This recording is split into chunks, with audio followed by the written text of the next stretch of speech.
எனக்கும் ஃப்ளிப்கார்ட்டுக்கும் 1000 பஞ்சாயத்து இருக்குங்க இந்த ஃபோனால். பட் இந்த ஃபோன் நான் ஏன் வாங்கினேன் அப்படின்னா, 35,000 என் பட்ஜெட். அதுக்குள்ளே வந்து பார்த்திங்கன்னா ஒரு நல்ல பர்ஃபார்ம் பண்ணுற ஒரு மொபைல் வேணும், அதில் ஆம்லெட் ஸ்க்ரீன் வேணும், ஒரு கேமரா ஓரளவுக்கு வந்து அபோவ் ஆவரேஜாக இருந்தாலும் பரவாயில்ல, ஒரு கேமரா வேணும், பட் வீடியோகிராஃபி எனக்கு தரமாக இருக்கணும் அப்படின்னு யோசிக்கும்போது ஒரு ஆல்ரவுண்டராக வேணும்னு வச்சுக்கோங்களேன். ஸோ அந்த மாதிரி ஒரு ஃபோனை நான் தேடிட்டு இருந்தேன்.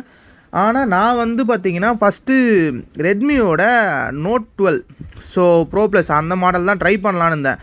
பட் அவன் ஃபிக்ஸ் பண்ண ப்ரைஸிங் பார்த்தீங்கன்னா 30,000 ரூபாய்க்கு அந்த ஃபோன் ஒர்த்தான்னு கேட்டிங்கன்னா பேருக்குனா சொல்லிக்கலாங்க. அந்த 200 mega pixel camera, 120 watts fast charging, இதெல்லாம் ஓகே அக்செப்டட்.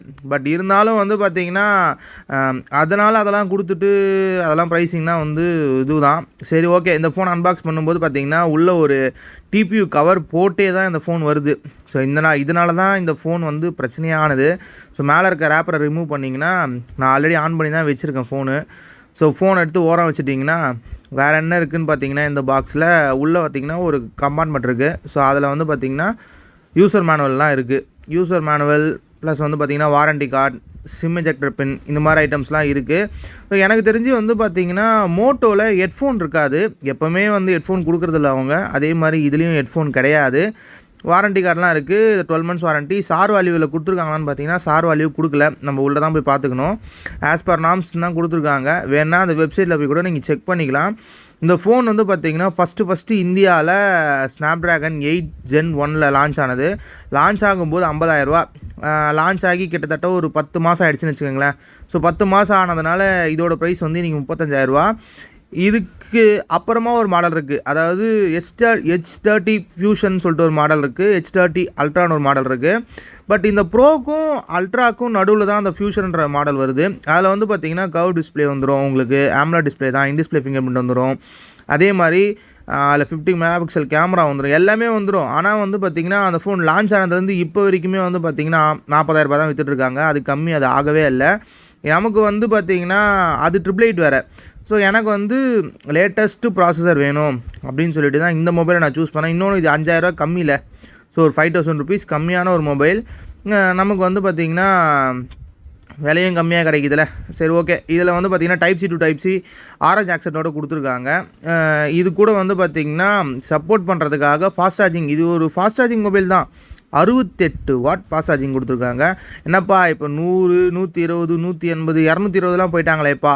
68 வாட்டே எனக்கு போதும் தான் நினைக்கிறேன். ஏன்னா நான் இதுக்கு முன்னாடி வீட்டில் யூஸ் பண்ணுற சார்ஜர் எல்லாமே பார்த்திங்கன்னா 18 வாட் சார்ஜர் தான். அதை கம்பேர் பண்ணும்போது இந்த 68 வாட் அதுவும் பாக்ஸ்லேயே கொடுக்குறது வந்து ரொம்ப பெரிய நல்ல விஷயந்தான். அதுவும் இது ஒரு PD சப்போர்ட் பண்ணுற charger. Type-C to Type-C connect ஆகிறது வந்து இப்போ யாரும் Type-C to Type-C கனெக்ட் ஆகிற மாதிரி ஒரு சார்ஜரை வந்து பெருசாக கொடுக்குறதில்ல. எல்லாம் வந்து Type-A to Type-C தான் கொடுக்குறாங்க. Type-C to Type-C கொடுக்குறதில்ல. அது ஒரு வருத்தமான விஷயம். ஏன்னா இது நீங்கள் வச்சு மேக் கூட வந்து நீங்கள் சார்ஜ் போடலாம், PD சார்ஜர்ன்றதுனால.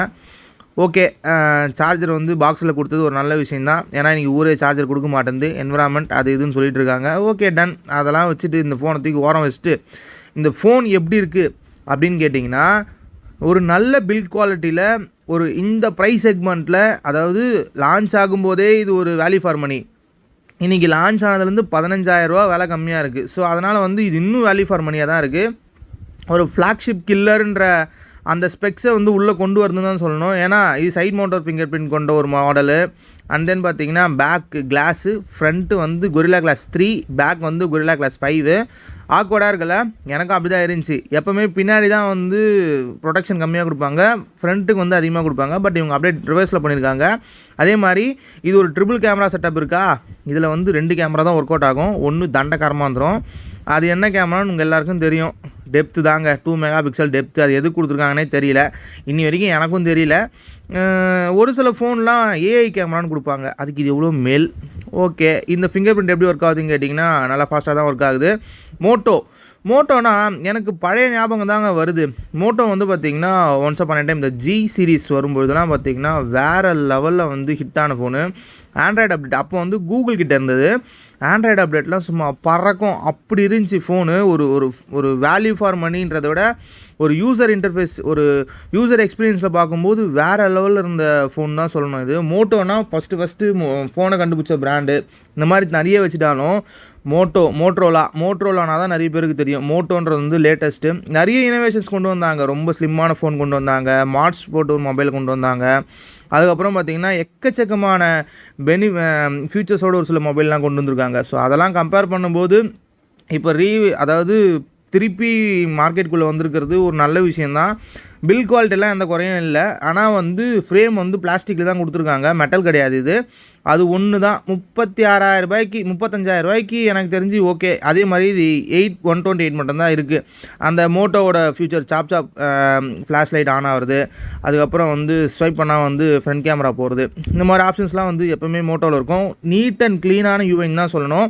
எனக்கு தெரிஞ்சு பிக்சலுக்கு அப்புறமா ஒரு ஃபோன் வந்து எனக்கு ஸ்டாக் ஆண்ட்ராய்டில் வேணும் அப்படின்னா மோட்டோ மட்டும்தான் எனக்கு இருக்க ஒரே வழி.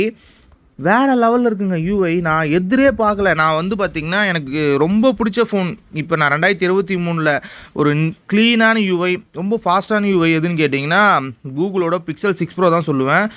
எனக்கு வந்து அந்த ஃபோனை யூஸ் பண்ணுற அந்த ஃபீல் அப்படியே அது கொடுக்குதுன்னு தான் சொல்லணும். அந்த அனவுனா அதில் வந்து வைப்ரேட் சூப்பராக இருக்கும். நம்மளோட ஆப்டிக் வந்து வேறு லெவலில் இருக்கும். இதில் ஆப்டிக் வந்து ஓரளவுக்கு தான் இருக்கே தவிர நாட் த கிரேட். பட் டிஸ்பிளேவாக இருக்கட்டும், உங்களுக்கு அந்த எக்ஸ்பீரியன்ஸாக இருக்கட்டும், அனிமேஷனாக இருக்கட்டும், அதெல்லாம் வந்து எக்ஸ்பெக்ட் பண்ணவே இல்லை. மோட்டோவாடா நீ இந்த அளவுக்காடா இருக்குது அப்படின்ற மாதிரி தான் இருக்குது.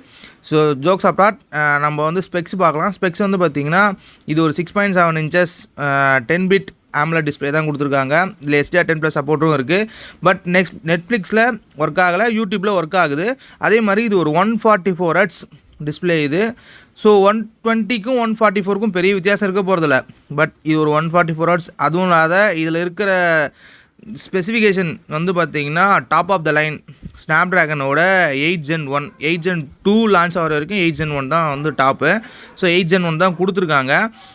அதனால் வந்து பார்த்திங்கன்னா சும்மா ஃபோன் பறக்குது, தொட்ட இடம்லாம் பறக்குதுன்னு தான் சொல்லணும். டிஸ்பிளேவும் பார்த்திங்கன்னா செம்மையாக இருக்குன்னு தான் சொல்லணும். டிஃபால்ட்டாக ஸ்டாச்சுரேட் டச் தான் வருது டிஸ்பிளே செட்டிங்ஸு. ஸோ வேறு லெவலுன்னு தான் சொல்லணும். ஆனால் ஒன்று ஆண்ட்ராய்டு 12 தான் இருக்குது. இன்னும் 13, 14 எப்போ வரும்னு தெரியல. அதாவது 2 அப்டேட் சொல்லியிருக்காங்க. 13 இன்னும் வரலன்னு தான் சொல்லணும். 13 இதுக்கு வந்து எப்போ கிடைக்கும்னு தெரியல. அந்த மாதிரி தான் இருக்குது. மோட்டோவோட அப்டேட் ரெக்கார்ட்லாம் ரொம்ப கேவலமாக இருக்கும். இந்த ஃபோனுக்கு எப்படி கொடுக்குறாங்கன்னு தெரியல. இதுக்கப்புறம் பார்த்தா தான் தெரியும். இந்த ஃபோன் நான் வாங்கிட்டு கண்டினியூஸாக ஒரு 5 அப்டேட் பண்ணேன். 5 அப்டேட் பண்ணாலும் இது செப்டம்பர் செக்யூரிட்டி பேட்சில் தான் நிற்கிது. ஸோ செப்டம்பருக்கு அப்புறம் அக்டோபர், நவம்பர், டிசம்பர், ஜனவரி, ஸோ 4 மாதம் கிட்டத்தட்ட ஆகுது.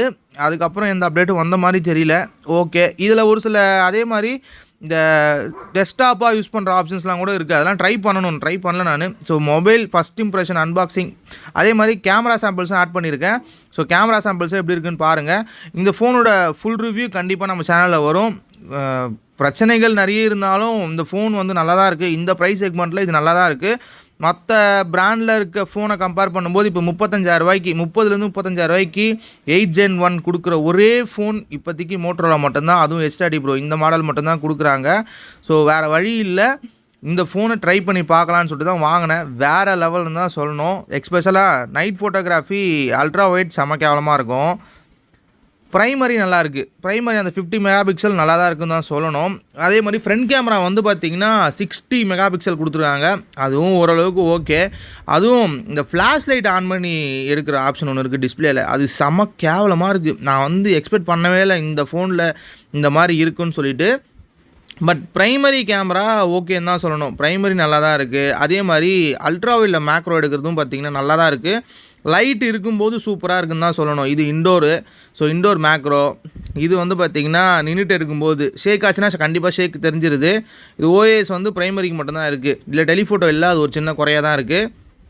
இதே வந்து லைட் இருக்கும்போது ஃபோன் செம்ம ஷார்ப்பாக வருது. இமேஜஸ்லாம் கலர்லாம் விவிடாக வருது, பயங்கரமாக இருக்குது. டைனாமிக் ரேஞ்ச் எல்லாமே நல்லா இருக்குது. அல்ட்ரா வைட்லேயும் ஃபோட்டோஸ் நல்லா தான் வருதுன்னு தான் சொல்லணும். இப்போ நீங்கள் இந்த பார்த்தீங்கனாலே இந்த ஃபோட்டோஸ்லாம் தெரியும்.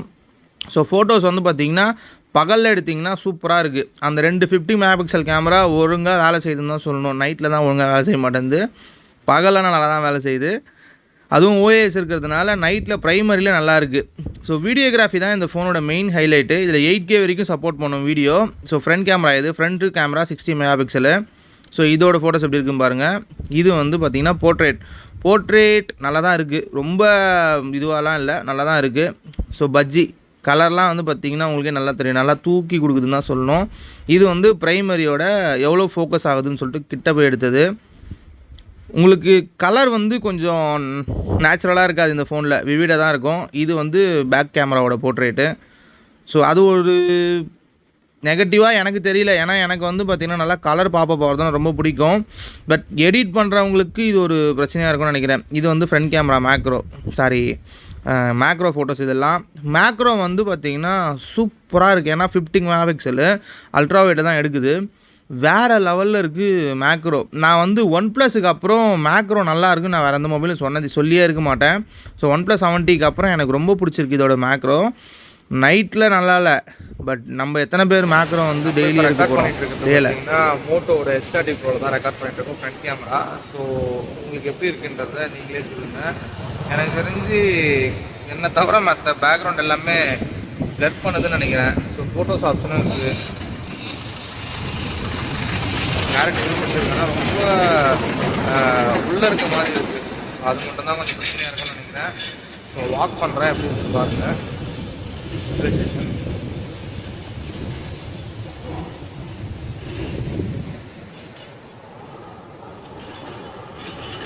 பேசிட்டே தான் நடந்துட்டுருக்கேன், எப்படி இருக்குன்னு பாருங்கள்.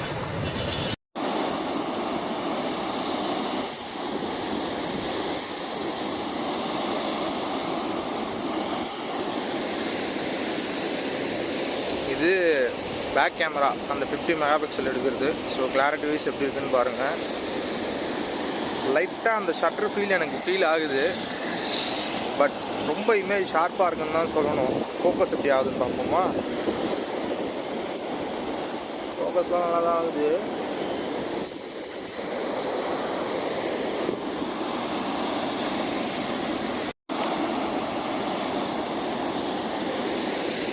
இது 8K ஷாட். இந்த ஃபோனில் 8K 30 fps வீடியோ எடுக்கலாம். ஸோ வீடியோ கிளாரிட்டி எப்படி இருக்குன்னு பாருங்கள். இந்த ஃபோனை பற்றி ஃபுல் வீடியோ போடலாம் கண்டிப்பாக, ஏன்னா இந்த ஃபோனில் அவ்வளோ இருக்குது, குறைங்க நிறைய இருக்குது நிறைகளை விட. ஸோ வீடியோ எப்படி இருக்குன்றதை பாருங்கள். அல்ட்ரா வைடு வீடியோ ஒன்றும் அந்த அளவுக்கு நல்லா இல்லைப்பா, ஒரு மாதிரி ரொம்ப கேவலமாக இருக்குது பார்க்குறதுக்கு. எனக்கு வீடியோவில் பார்க்குறதுக்கு, அதாவது ஃபோனில் பார்க்குறதுக்கு கேவலமாக இருக்குது. பட் உங்களுக்கு எப்படி இருக்குன்றத நீங்கள் சொல்லுங்கள். எனக்கு தெரிஞ்சு செம்ம கேவலமாக இருக்குது அல்ட்ரா வைடு. 4K 60 நல்லா இருக்குது. இப்போ இந்த வண்டி பாருங்கள், ஒன்றுமே இல்லாமல் இருக்குது. ஃபுல் ஹெச்டி வீடியோவும் இப்படி தான் இருக்குது. அல்ட்ரா வைடும் ஃபுல் ஹெச்டி தான் ரெக்கார்ட் ஆகுது. இப்போ நீங்கள் இந்த கல்லை பாருங்கள், உங்களுக்கு அந்த டிஃப்ரென்ஸ் தெரியும். ஸோ ஃபுல் ஹெச்டி 30 60 ரெண்டுத்துலேயுமே இப்படி தான் ரெக்கார்ட் ஆகிட்டு இருக்குது. ஸோ வீடியோ கிளாரிட்டியே ஒன்றும் சரியில்லை. இது full HD 60 fps. So full HD 60 fpsல வந்து நல்லா தான் இருக்குது. ஃபுல் ஹெச்டி 30 தான் செம கேவலமாக இருக்குது. அது ஏன்னு தெரியல, இது பக்கா என்னன்னு தெரில. இவ்வளோ நாளாச்சு ஃபோன் வந்து. ஸோ இவங்க இதை கூட ரெட்டிஃபை பண்ணாமல் என்ன பண்ணிகிட்ருக்காங்க, மோட்டோவில் கேமராவில் இம்ப்ரூவ் பண்ணி தான் ஆகணும். வீடியோகிராஃபி 4K 60 நல்லா இருக்குது. ஃபுல் ஹெச்டி 60 ஓரளவு தான் இருக்குது, ஓகே. ஆனால் ஃபுல் ஹெச்டி 30லாம் வந்து சகிக்கலை. சைனா ஃபோனில் எடுத்த மாதிரி இருக்குங்க. சைனா ஃபோனுன்னு சொல்ல முடியாது, ஒரு 10,000 ஃபோனில் கூட இதோட கொஞ்சம் நல்லாயிருக்கும் போல், அப்படி தான் இருக்குது. ஸோ ஸ்டெபிலைசேஷன் நல்லா இருக்கானா அந்த ஃபோனில்.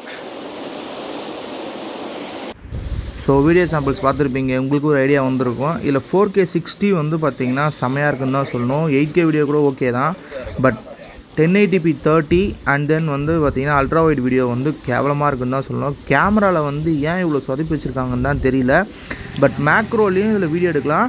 மேக்ரோ கேமரா நல்லா தான் இருக்குது. மேக்ரோவில் எடுக்கும்போது உங்களுக்கு அந்த டீட்டெயிலெலாம் வந்து வேறு லெவலில் இருக்குன்னு தான் சொல்லணும். பட் எனக்கு ஒரு சந்தேகம், இதெல்லாம் வந்து நீங்கள் அப்டேட்டில் ஃபிக்ஸ் பண்ணலாம், பட் இவங்க பண்ணுவாங்களான்னு எனக்கு தெரியல. பேசாமல் நான் ஜிகேம் போட்டு ட்ரை பண்ணலான்னு இருக்கேன். ஸோ உங்கள் கருத்து என்னன்றது கீழே கமெண்ட் பண்ணுங்கள்.